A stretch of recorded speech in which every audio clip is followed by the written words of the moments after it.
We'll move on to the second presentation, and that's Commissioner Frank. Right, and I don't know if we have a pointer here, but I do. Thank you, and I will be not as eloquent as Commissioner Madigan's zero budget.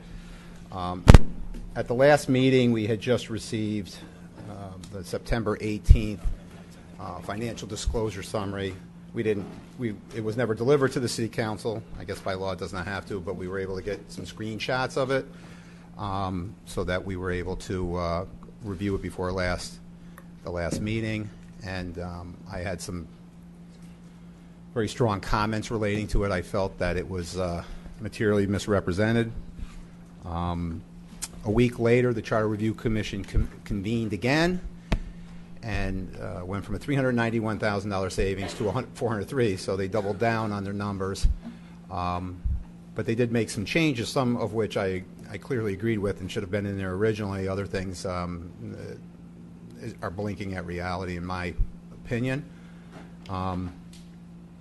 Jeff Altamari is the one who put this together. I do, he's a CPA. He's got an illustrious career. I think very highly of Jeff.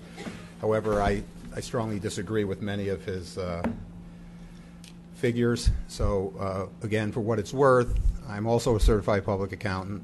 That was brought up earlier. I wish Zuzu, who attacked this report, would have actually stayed and watched it, but she decided that by attacking it, it was just as easy to leave than actually seeing what was on the report. So that's unfortunate. So just let me go through some of the items that I reviewed. I had to update this, obviously, with the Thursday night's updated disclosure.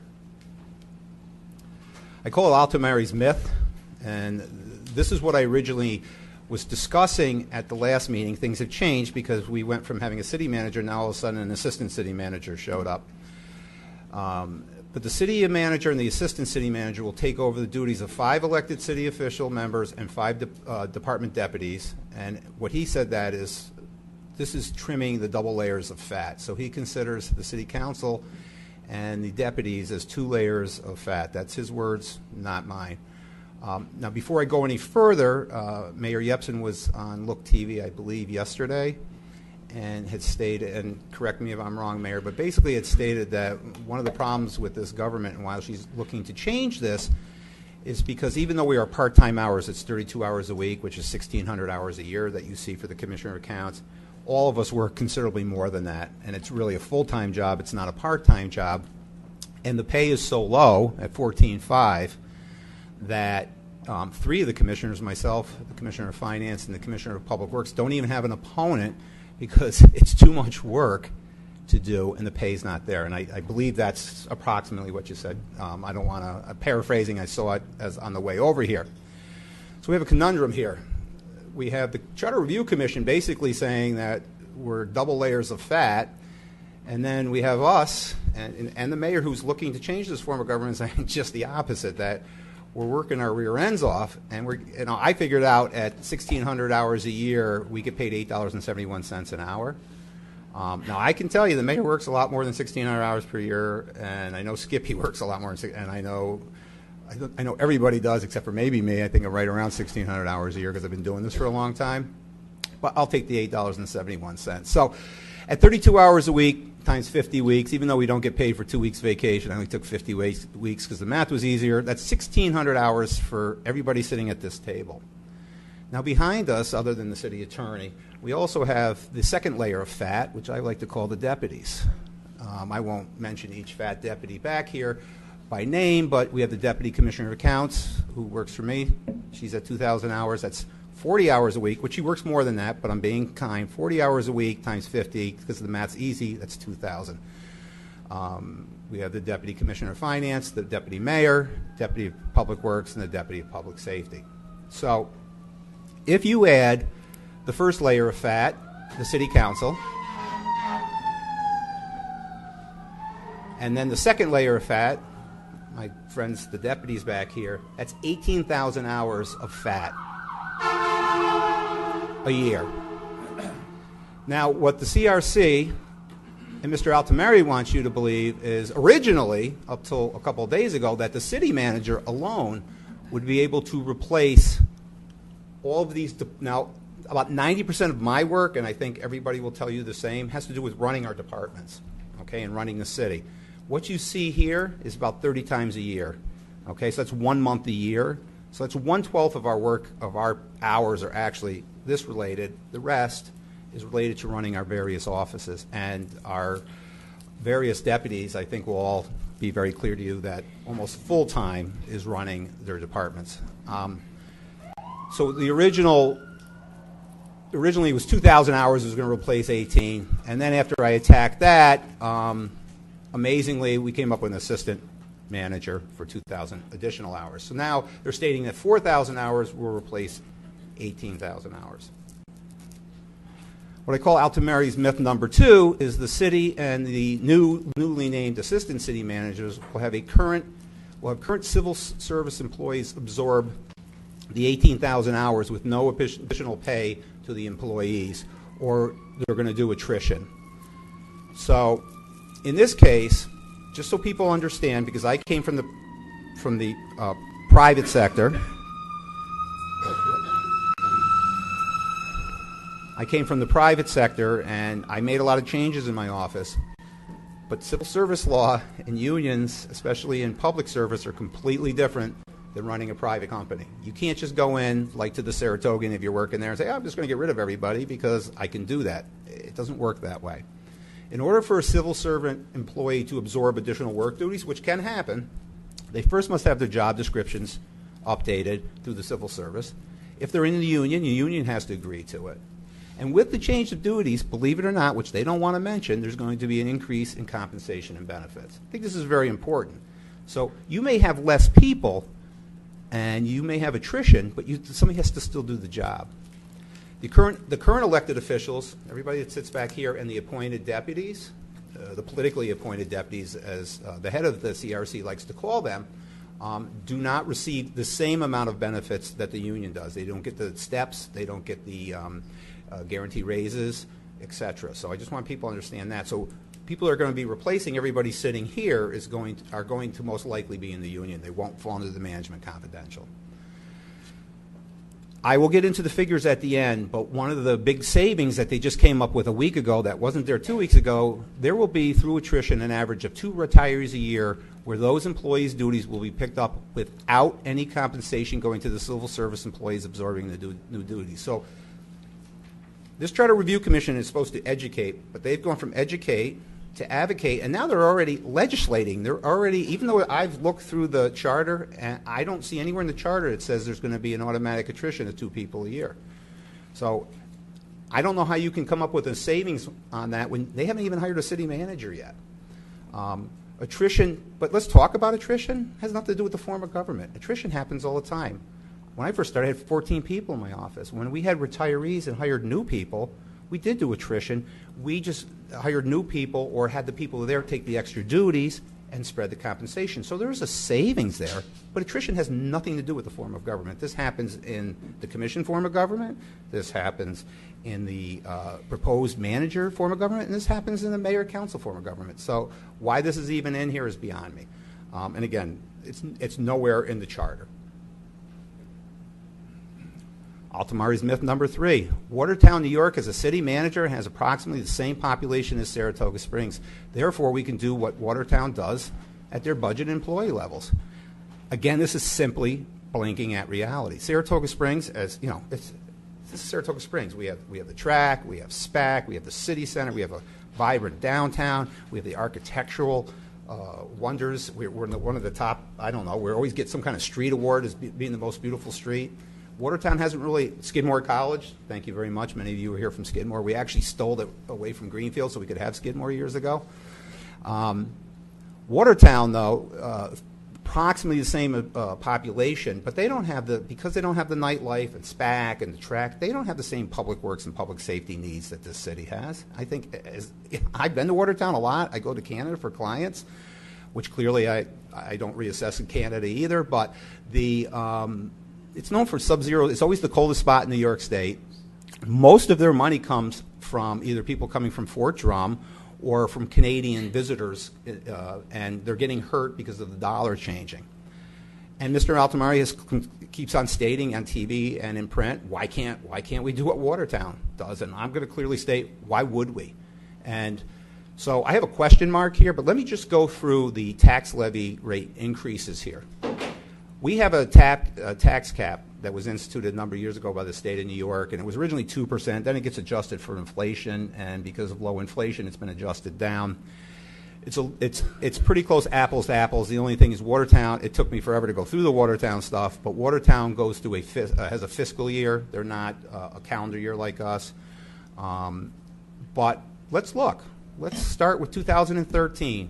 In 2013, we actually had a tax levy rate decrease of 0.236, so less than, it's under one, just under zero. There was no tax increase. There was a little bit of a savings. Watertown was at 2, good year for Watertown. State tax cap was 2. 2014, we had not even 1%, 8.86% of 1. They still had 2, so they were 2 times what we were at. State cap was 2. 2015, Commissioner Madigan, you're throwing a lot of zeros up here. Of course, this Charter Review Commission would probably say it's because the catcher's so good, you're not pitching very well. But Watertown, 10.4% tax increase. Why can't we be more like Watertown, they say? 2% state cap. They were 5 times over the state cap rate. 2016, a lot of red again up there. We had another negative. Watertown, 5.06. 2.5 times over the state tax cap. 5 times over where we are. 2017, another small tax decrease. Watertown, 4%. 0.9, not even 1% was the state tax cap. And Watertown into 17-18, because again, it's a fiscal year at 5.01% state tax. And I had a question mark because I didn't know what the number is going to be, but it's a 0, folks. I will update this, and I can send it to Suzu so she has it, so she can review it. So let's talk a little bit more about Watertown. Henry Wilkinson announced his second Watertown City Council run. Okay, and this was just so you showed, I took my highlighter and actually had my son Matthew do this with me last night. And this was from this summer, June 10th, because they have upcoming elections like we do. Mr. Wilkinson was part of a 4-way runoff 2 years ago. He came in third but lost by like a handful of votes. So he's decided to run again. And this is page 2 of the article I highlighted. In recent weeks, the schism between young council members Mark Walczyk and Cody Hurback and the 3 more experienced elected officials became public following disagreements during this spring's budget deliberations and about replacing the defunct pool at Thompson Park. See, now, the CRC is going to want you to believe that it's going to be sunny, you're going to lose 20 pounds, and you'll never see a fight at city council meetings because the manager's going to take care of all this. Now, it's funny because this has been a manager form of government for quite a while. Here's the other thing that he's pushing for in his reelection. He would push for a public referendum on changing the city manager form of government to strong mayor, stressing it would get people closer to city government. Now, why if this is the end-all, be-all, the greatest thing on earth, would they be looking to change this? I think people want the city to go in a different direction, he said. So I didn't write this, that's their newspaper up in Watertown. This I kept in because this was one of my biggest complaints a week ago. This is not the case any longer. I said, what happens if the manager gets sick, quits, dies, wants to go on vacation? So somebody must have heard me. And so I left this in here just to show the CRC had no other option but to add an assistant city manager. And there's going to be more people, but at this point they've done that. Even though they refused to even change the date on their fiscal disclosure summary and still to September 25th, their last meeting, they have left it as the original September 28th. Original 18th, I apologize. Here's another one of my favorites, Tollery's Myth number 5. Discontinued post-retirement health care benefits will save $36,000 annually with this new charter. Okay. Well, for this to happen, because you have to be here 10 consecutive years when the form of government changes, okay, not like 5 years, 6 years, and then 4 years later on.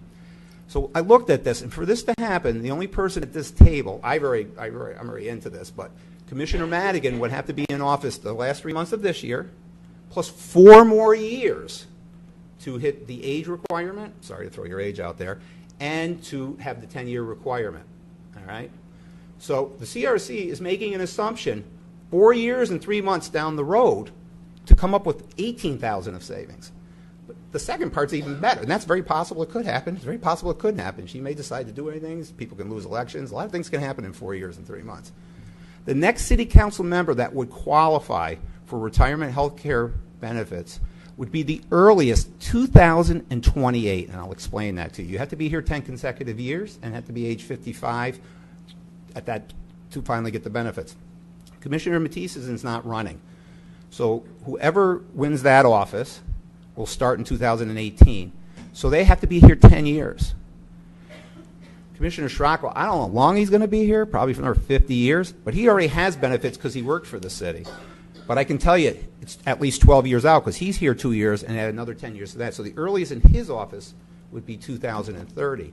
The mayor's not running, so we have 2 mayoral candidates. So the earliest is back to 2028, and the earliest for me would be 2030 because I'm stuck here for another 2 years. So to throw anything in there is unbelievable, but to throw 36,000 because they decided 2 people might qualify, they should probably have looked at who's currently at the table because that's impossible. The internal auditor. Commissioner Madigan brought up Section 5.1 Section 5.17. Internal auditor. Where's the cost for the internal auditor? They pounded me back in May, said there was malfeasance and fraud going on in the city, and this internal auditor is going to find all the fraud, blah, blah, blah. We heard all this, right? It is in there, as she has stated. The city council shall also be responsible for maintaining an internal audit function. A professional internal auditor may either be hired directly by the council or outsourced through a professional audit firm. The internal auditor will establish and execute a cycle of random financial and operational audits and report the results directly to the council. The council may, not shall, also direct the internal auditor to examine areas where it may have financial or operational concerns. Seems to me like they're going to ask this auditor to see where there's fraud going on, and that's what it's been proposed to me so far. But they've added on to it. Altamari myth number 6. The city council will outsource a professional internal auditor for $75,000. I don't disagree with that. That seems like a reasonable price for an outside professional auditor. You don't get stuck with benefits. I'm fine. And the internal auditor, and again, this is right in their package. I'm not making this up. You can check this on page 7. The internal auditor will, at a minimum, identify enough savings to cover the cost of their fee. Okay.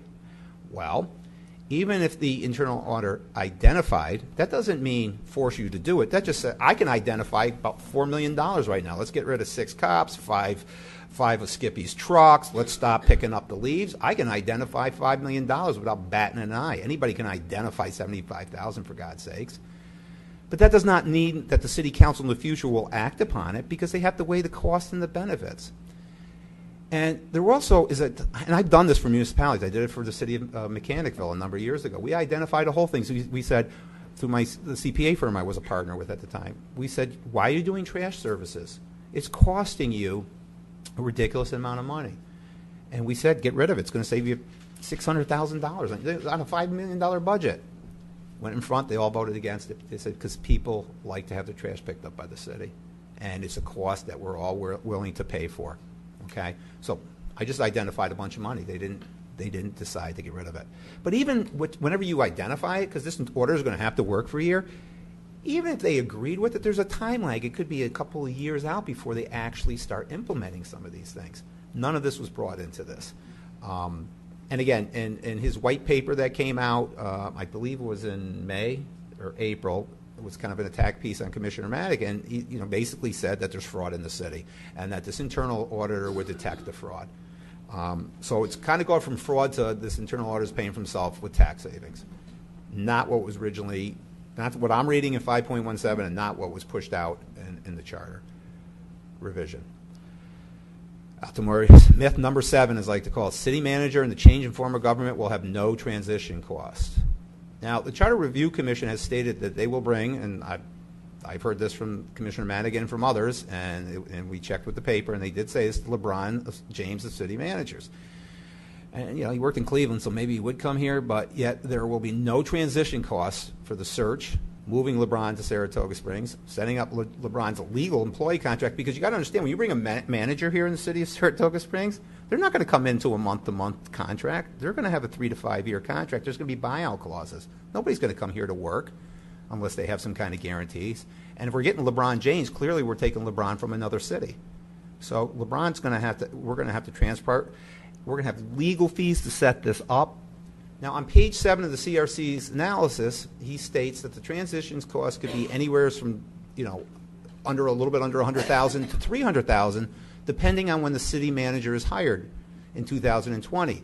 However, these costs never made it, not even a penny ever made it into Mr. Altamari's analysis, because he says, we're not sure what the number is. So I'm putting nothing in there. I'm putting zero in there. Now, we know we're going to lay off 2 people a year, or to attrition. We're not going to hire any. We know that. And we know there's going to be $36,000 of savings that's phantom, that's not there. And we know there's double layers of fat, and none of those people are going to be rehired. We do know something here, and we don't even put it in. And that doesn't even get into some additional transition costs. So I think that's very important to state. So here's what I think the reality is, that this is the best case. This is my subjective opinion. I could be off on this. I don't think I'm way off on this. And I don't think even the commissioner and the mayor who were for this form of change of government would disagree how hard their deputies work and how many hours we put in on the cheap, especially. And I think our deputies are well underpaid. And somebody's going to have to take their positions. No, they won't be called deputies. They could be called directors. They could be called department heads. They could be called a lot of different things. But you're still going to have it. But the reality is, I think that the city manager and the assistant city managers, 4,000 hours, would cover the other items in red potentially. The commissioner of accounts, the commissioner of finance, the mayor, the deputy mayor, and the commissioner of public safety. The items in blue, we got to replace those hours no matter what. I don't care what anybody says. I can tell you, and me and Skip Shirago have had some of the best fights in the last 10 years at this table, but I admire him. I've seen him Sunday morning at 6. I've seen him Saturday nights at midnight. I've seen him picking up wrappers off the ground. I've seen him at all these various sites. Whenever there's an emergency, he's the first one there. And we've got him for $8.71 an hour. It's actually less. And when he goes, somebody's got to do his job, and it's going to be a hell of a lot more than $8.71. His deputies, your deputy here this evening? No. You know why? Because he's probably out. He's a foreman taking care of a job. That layer of fat?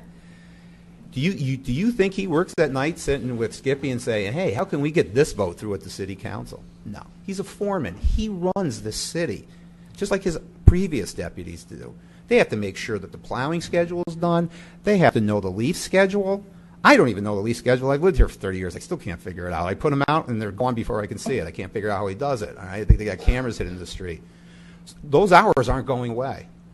I don't think the deputy commissioner of public safety's hours are going to go away. Now, that it might be called a director. Yes, we have a police chief, and yes, we have a fire chief, and they are working their rear ends off day and night already. And they also are going to have a tough time in union negotiations since they're already in their own union. So I think you're going to have even with the commissioner leaving, between the two of them, you're easily going to find 2,000 hours are still going to stay there. I was being nice. I said you might be able to take my department and finance department because there are some overlapping things, and maybe 1,000 hours each versus 2,000 will still stay. So if you add the blue up, it's still 7,600 hours, and I'm being conservative, that will need to be replaced and paid for. It's impossible not to have these paid for. You cannot get rid of these 2 layers of fat because, quite honestly, there is no fat here. This is the most conservative, well-run type of form of government because we're paid so little. And I'm okay with that. That's what, and a lot of people aren't apparently, and the mayor said that. I think the mayor would probably run 3 or 4 more times if they paid her fairly. You can't live on this, can you, Mayor? It's pretty tough. It's pretty tough if this is your main job. I'm lucky. Commissioner Matison's lucky because we have jobs. We have somebody who's retired. We have the Commissioner of Finance who's had part-time jobs to help pay for this through the library. So this is the reality. We're still short 7,600 hours. So let's get to the end of this thing and let's talk. Let me show you what they came up with, and let me show you what I believe are more accurate numbers. and I have a little training in this too, because I do have 12 years experience here, one layer fat. I am a certified public accountant, not as many years as Mr. Altamari, but I've been doing this since 1985. So here's how I look at it. In the first column, or the first column of numbers, that is the most recent CRC figures that came out. And what you'll see is about 2/3 of the way down, or 60% of the way down, you get a peach color. The peach color is what they added in after my outburst 2 weeks ago and Commissioner Madigan's disagreement. So what I did was, well, I did a couple things. I did one novel thing. On a couple of these things, I actually went across the hallway and asked what the real figures were versus guesses, which could have easily been done. And then the second thing, I've already discussed it, but I'll go through these various line items. So, elimination, if you eliminate 5 deputy salaries, it's $366,000. I agree with that. I can do the math. You multiply it times 5, it's $366 rounded. Elimination of 5 deputies' benefits. I actually threw Social Security and everything into this. They took a swag at 55%. It's not. I understand why they did that, but that's not correct. The actual number, and I got this from Commissioner Madigan's office, is $146,165. So the savings was overstated by $55,835. This is not a guess. These are dollar figures. Elimination of 4 commissioner salaries, 14.5 times 4 is $58,000. I agree with that. Elimination of 4 commissioners' benefits. Ours was actually, they were off a little bit. It actually comes out to $77,796. So they hurt themselves by $5,796. Increase in mayor's salary, I guess, is going up to $40 the salary. I don't disagree with that. 40 is 40. However, even though there will be no benefits, and I also like to understand that the benefits weren't in our charter either. It was voted on back in 1989 by that city council, and then updated again in 1991. It's nowhere in our charter. I still had to pick up payroll taxes and retirement benefits, which fall under New York State retirement benefits. The charter's not going to stop that. So they missed $3,429 reduction there. They're telling me the salary is going to be $125 for the city manager. Okay, I'm not going to argue with that. $69,000 for benefits. That's fine. Addition of 6 city council members, because they're going to go to a 7. We're going to get a new table here: 7 council mayor and 6 council members. I don't disagree with that. But with the 2 additional city council members, you do have to pick up again the payroll taxes and retirement. That's $6,859 actual numbers as of today. So then I went through, this is the fun part. They agreed that we need an addition of an assistant city manager, and that's going to cost $140,000. Okay, I agree with that. We do need that with benefits. It's going to cost probably $140,000. What I don't agree, and I also agree that they said they're going to go to a full-time city attorney with salary and benefits and get rid of the part-time. I got it, okay. But they had to come up now with numbers, all brand new numbers all of a sudden, to make up for this $140,000 here and $140,000 there. Why wasn't this in the original one if these efficiencies were already figured out? So let's go through that. Minimum internal, I threw out 37.5 as a gift. That's a 0 for a number of years. I said, all right, maybe half of their savings will be saved. It's a gift. Efficiency through attrition, 2 employees retired and not replaced. That's 0, folks. We do that now when we can, and there's nothing in their charter that makes them any different than us. We look for everybody at this table has gone through civil service and redone jobs through attrition. Am I correct? Yes. Everybody. Everybody. We do this now. That is not a new savings. That's 0. Discontinue post-retirement health care. I just went through that. That's 0. This is none of these numbers are happening like they say. This is not like a day one savings. So I've already knocked the $403,000 down to $114,000. Okay? That's just their numbers. Now let's look at some other figures that they just decided were too hard to figure out because it would hurt, and it would hurt their argument. Hopefully this goes through the next. Okay. I carried forward the figures from the previous page of 403 savings, what I believe are the corrected figures, and the difference, which clearly is material. It's over half. Transition cost from commissioner form to manager council form. Well, they tell me it's going to, in their document, and I'm going to read this because I know you're going to think I'm making this up, so I'm going to read it. Page 7, the transition cost will be a function of the time it takes to hire a city manager. The longer it takes, the more it will cost. The single largest expenses will be keeping the former deputies on the payroll to help with the transition. The next highest cost will be recruitment of a city manager. A quick hiring in early 2020 could have a total impact of under $100,000. An installation by the end of the first quarter could cost up to $300,000. Saratoga Springs is a very desirable place to be. Which could expedite the process. That said, it is not possible to know how long the hiring process will take. So they're telling us 100 to 300. What does this Mr. Altamari put for a cost? Goose eggs. Doesn't put it on there. Why? Why isn't it on there? Isn't it a cost? I mean, they say it in their own letter. It's a cost. Why isn't it in there? So I put $150. I could have split in the middle and put 200, but I put $150 because also what they're missing is the legal fees to set up contracts, the potential lawsuits by the union. I mean, there's going to be a lot of different things that happen.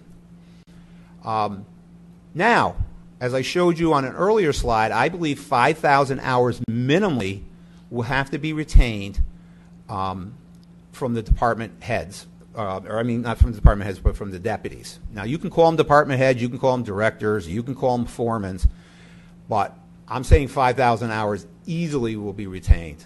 So that's half of the 10,000 hours. So that's another $183,000 hours of cost, which they just decide are going to disappear no matter what. And then 5,000 hours of benefits retained, the manager council formed to cover part of the former deputies' hours. Commissioner Scirocco, that's the benefits portion. I just took their portion, divided by 2. That's another $73,000. And somebody's going to have to take over all the work that Commissioner Scirocco does. It's going to be a lot more than $14,500 because I don't think legally we could pay somebody what we pay him. Okay, but I gave him a gift and put $14,500. So in the most again, they can argue, and I'll be more than happy to sit down on any round table and argue this with Mr. Altamari and anybody else from the CRC any day of the week. Minimally, this is going to cost us annually, at least for the first couple of years, $306,000. It's not going to be savings, folks. 403 is a pipe dream. And I believe, and the issue I have with this mailing, if maybe I'm being told it already went out, but with a mailing, is that it's materially a $709,000 swing. You can talk about deltas and swags and guesses. That's a huge, close to $750,000 difference. Even if I'm off by 100,000 or 200,000, which I ain't, but if I was, it's still material. So I felt it was my duty. They have the right to do what they want. They talk about their First Amendment rights, and I'm very lucky to be in the same country, and I have my First Amendment rights. But I believe that these figures here are much more accurate and reflect what it would cost. Now, I will not make an argument saying maybe over the next 5 to 10 years that this new form of government could save the city. Maybe it could, I don't know, because I haven't been given the numbers. This is the third swing at this, and they make the same, and whoever this group is or these people, they make the same mistake every time. Instead of just being straightforward, doing a 5-year projection, which was close a couple of years back. I do give them, they came with something and it showed like a 5 years spread. They know people vote with their pocketbooks, and they say, why would John Frank be against $403,000 savings? That's what they now are stating. I'm not against $403,000 savings. There's nothing in my stomach or gut or brain that tells me there's going to be $403,000 of savings. So I appreciate the time. I appreciate the mayor allowing me to put this on. I don't know if there's any specific questions, but I just want to put that forward. I will ask that, if possible, Commissioner of Finance puts this on the website tomorrow. Sure. Just as the Absolutely. CRCs has been put on. I just had one comment I wanted to, Commissioner Frank, we reviewed a lot of numbers, but one number we didn't review was the elimination of the part-time city attorney's salary and benefits, and they have, this is another gift you gave them. assistant city attorney has lifetime health care benefits, so that is not a cost that is ever going to go away. That is a cost that we are going to carry. So you could probably add another $25,000 to the expense side of things. I also wanted to just point out, I thought that was an excellent presentation. I think these numbers are much more accurate. I think they're a little bit on the low end. I think you were very conservative in your estimates. But I think at least it's a point of reference.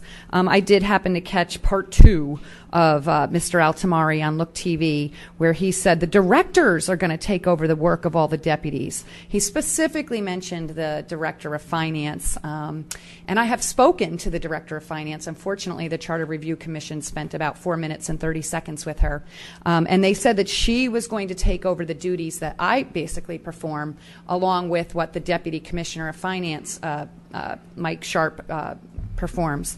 And she was told, point blank, she said, absolutely no way.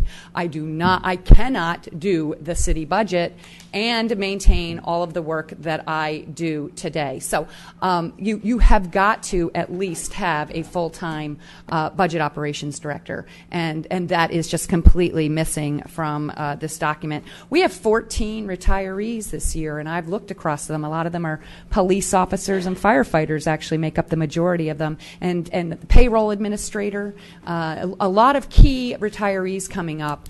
I certainly could have come with a budget that recommended strongly, actually it's the comprehensive budget, if I don't get some kind of 3/5 votes on it, it becomes the budget. I certainly could have recommended attrition of those 14 employees. That is not the way to govern a city, is just say, when people retire, we're simply not going to replace them. One of the things I don't think that people realize is that this $403,000 that they're saying they're going to save, they're saying they're going to save this every year. Every year, they're going to save $75,000 from having an internal auditor here who's going to cost $75,000, but every year is going to find $75,000. So I actually did discuss this with our auditors and our director of finance, and her impression was, she laughed actually, and she said to me, "Yeah, I see that internal auditor as just creating more work for all of us." More processes, more, we're never going to get to all of the things that the internal auditor wants to do. These numbers are highly inaccurate. I do believe, because the numbers are so inaccurate, that this is not education but advocacy. I also believe it's gone beyond advocacy to legislating by saying, because this is not in their charter, that we are going to have efficiency through attrition in their fiscal analysis. And I will end my comments there. Okay, thank you, Council. I got a few comments myself, Mayor. I want to thank Commissioner Frank for taking the time, and I know that was a pretty in-depth. I know it took a lot of work from you, your staff, to get those numbers, and whether you're for the change of government or not for the change of government, I think you got to look at the numbers, and you got to look at the fact that it was put together by a certified public accountant, and the fact that this person has many years of experience in government, working for the city, and I think the numbers make a lot of sense. One of the things that I picked up out of there was, because it's part of what we do, is we constantly get compared to different towns, different cities, that sort of thing, and one is Watertown. And why can't we do what they do? There were great comments that you made, Commissioner Franks, in regards to that. One of the things that we looked at was, how big is Watertown? Watertown is 9 square miles. The city is 30 square miles. So I don't know how you're going to get, through attrition, less people to do more services. So I guess what's going on here is, from what I can see, is based on what they're putting forward, it appears that your taxes are going to increase and your services are going to get cut. I don't think that's the kind of government that people want in the city. Certainly that's not the way to go, not the way, the future. But again, I do have an item on my agenda that's related to this presentation. But again, I think the numbers speak for themselves. I think they were very accurate numbers. I mean, me sitting on this council for 8-9 years now, the whole thing just made sense to me.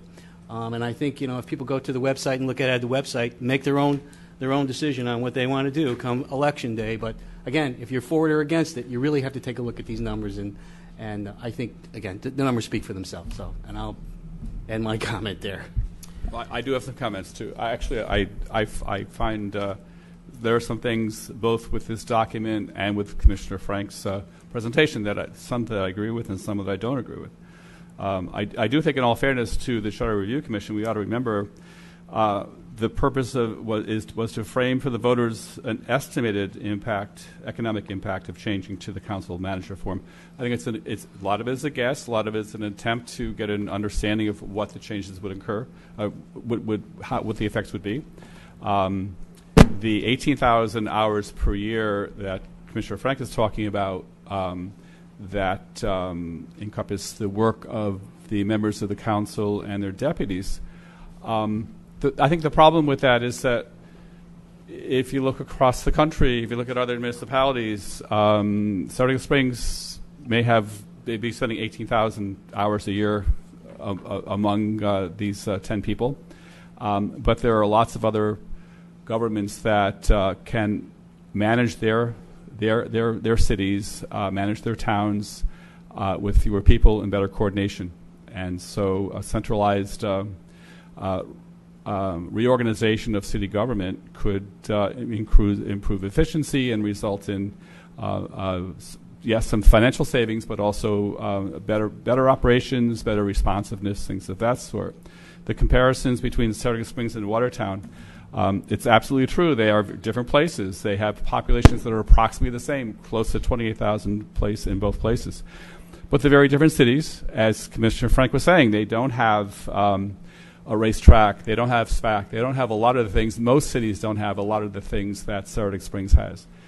It's not just Watertown that is falling on hard times. There are many, many cities across New York State that have had very difficult times. And yes, they have had difficulties with their budgets, and they have seen great tax increases. And most of those municipalities would love to have the property base that we have, and they would love to have the sales tax revenue that we have. But I can't attribute our property tax base nor our sales tax to our commission form of government.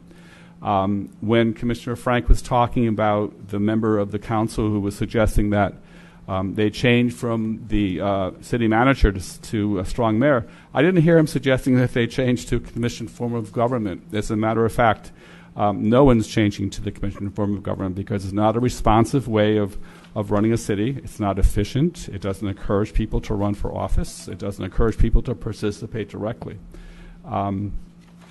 The internal auditor, I don't know. I would assume that if it's found that the internal auditor is causing problems and is not creating the efficiencies that are predicted, then you obviously would probably not continue to hire the internal auditor to audit. In terms of attrition, I definitely disagree with this document about that. The truth is, and the dirty little truth is about Saratoga Springs, is that we already have a bare bones level of staffing in all our departments. We need more cops. We need more firefighters. We need more people in the building department. We need more people in your department. Things are already bare bones. We don't need to lose people. We need to hire more people. I do know that in Watertown there are 62 cops, in Saratoga Springs there are 72. But Watertown is a very different place than Saratoga Springs. Saratoga Springs is a very different place, and certainly a way of estimating how active our police department is would be to look at our sales tax revenue, because that's a reflection on the activity, the economic activity in our city and what's happening in our city. And it goes up and up and up. Every year the city gets busier and busier and busier, and that's more and more pressure on our police department and our fire department and our code enforcement department and your department, and it just gets more and more busy every year. And we try to do as best we can with the same level of staff we had 10 or 15 years ago, and it's not possible to continue that. So in terms of attrition, in terms of losing people on an annual basis and realizing savings from that, I do think that this financial disclosure summary is wrong because the fact of the matter is if the city is going to continue to be successful, we're going to have to start realizing what it costs to run a city like this.